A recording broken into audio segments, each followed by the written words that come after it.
we talk about fancy people on this show. One thing I was thinking the differences between our cultures. I feel like when fancy people, and I'm sorry to upset any fancy people with this statement, but I feel like if you're fancy, having a parent or your parents die, awesome hits. That's true. You get all these gifts. It's like the biggest Christmas when your parents die. If you're fancy, it's like mega Christmas. If you're super rich and your parents die, even if you're real close to them, and obviously it don't hit, now you got a boat. Exactly. Which hits. Nothing bad's gonna happen. And it's like that. It's like that old Louis bit about how like when you have money, you get paid money to have money. But if you don't have money, it costs money to not have money. Yeah. And that's so true. And it's the same thing with having your parents die. On that note, I want to share a personal anecdote. This is how trash I am. This is how on the opposite end of the spectrum of fancy I am. So I was raised mostly by my father because my parents split up and my mama found out about oxys, which really hit for her.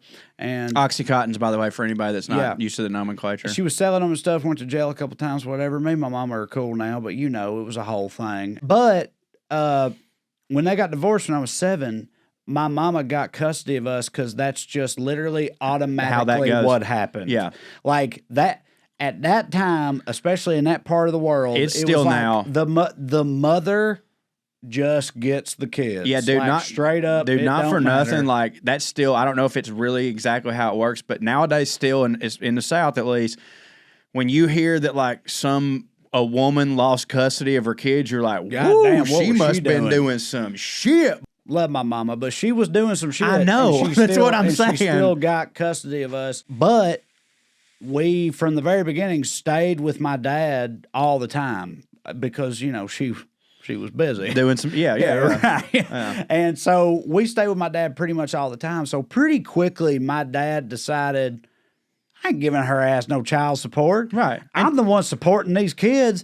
But the thing is, in redneck culture, we don't fuck with the law or lawyers or the court. Police. Court don't hit. You don't do anybody that. Which is any type of red tape. Which is why it's so ironic that rednecks are so fucking tight with cops nowadays. So it's like, when the fuck did that happen? Yeah. So my dad just stopped paying child support because he was like, fuck that. Yeah. I support them. Here. They're here every night. And that went on for years and years. And then when I was in high school, it's something because child support like goes through the state.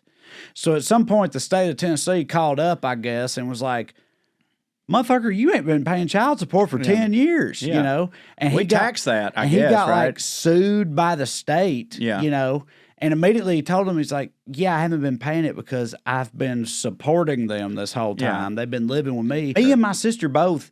We had to go to court. Like give signed statements as kids and stuff and say, no, we're living with him. He's been supporting us. Right. They were like, okay, we're not going to put you in jail because we get it, but we going to need that. You need to pay all this back. And he was like, well, I don't have no, tell him I ain't got it. I was like, I don't have all, because at this point it's tens of thousands of dollars. Of course. Right. And he was like, I ain't got it. And so they said, all right, well, what can you give? And he was like, well, I don't know, $25 a month or something. And they were like, yeah, we'll take it. Whatever. And that settled it, and that was the end of it. And he had to pay $25 a month after that. In perpetuity forever. Like literally forever. Literally, it would have been forever. We got to get something from but they you. start at this big number, and then you're like, well, I can't do that. And then you go down and go, oh, well, you can just do that. And it's like, so you don't even really, it doesn't matter. So really it didn't even cost that. So fast forward 10 years later or whatever, my dad gets pancreatic cancer and dies in 2013. I'm the fucking oldest son. I got to fucking handle all this shit or whatever. But there was not much shit to handle. My dad was poor. There wasn't an estate or anything. And so I was just basically canceling his fucking cable subscriptions and stuff like that, And then I get a call one day from the state of Tennessee that's like, are you Trae Crowder? Yeah. So you are the son of Trae Crowder, recently deceased? Yes. And they were like, well, your dad still owed the state of Tennessee however many tens of thousands of dollars. And I was like, yeah, I know, for child support, right? And they were like, yeah. And I was like, yeah. Well, there ain't nothing, so I don't know what to tell you. Yeah. And they were like, okay, but there's a house, right? The house I grew up in. They were like, there's a house. And I was like, yeah, there's a house. And they were like, well, so here's what you can do. We'll help you out. We'll help you out. We'll help you out. Here's what you could do. You can sell that house and you can pay us back from the house money and you can keep the rest of it. Yeah. You know, whatever. Which, dude, it's like my house. It was the equivalent of like a double wide trailer, but just a house. And it's in Salina, Tennessee. And not the property value. It is not worth much. So I was like, okay, so that house now goes to me. We both acknowledged that. They were like, yeah. I was like, I'm the executor of the estate, even though there isn't an estate. You're the puke of Cambridge. So I'm responsible for this. So we're like, yeah, that's why we're talking to you. And I was like, so what you want me to do is you want me to sell the house that I grew up in and take half of the proceeds and pay y'all back for my own child support.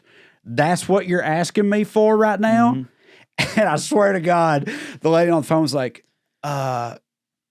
Can we call you back? Yeah. And I was like, yeah. No one's ever said it like that before. I got a call the next day from some manager dude or whatever with the state who was basically like, again, to their credit, probably because I'm white, I imagine. Of course, bro. To their credit was just like, he was just like, yeah, listen. We just gone. You don't have to worry about that. It's all right. Which even though I'm white, I still can't believe that happened that way. I can't either. I still cannot believe that they weren't like, listen, because at least you were still poor. You're going to have to handle it some way, right? You know? But like, they actually listened to reason and were like, yeah, we're not going to make you pay your own fucking child support. Right? Because like this is another one of those situations where it's like I didn't know that red tape was so easily pulled up like that. Right? And I still can't believe that they weren't just like, yeah, I hear you, but like. Yeah, you're going to have to pay your own child support. You're going to have to pay your own child support. The state of Tennessee has a bill that's due, and it's got your name on it. Sorry, we're gonna make you the protagonist in a Willie Nelson song. You're your own grandpa.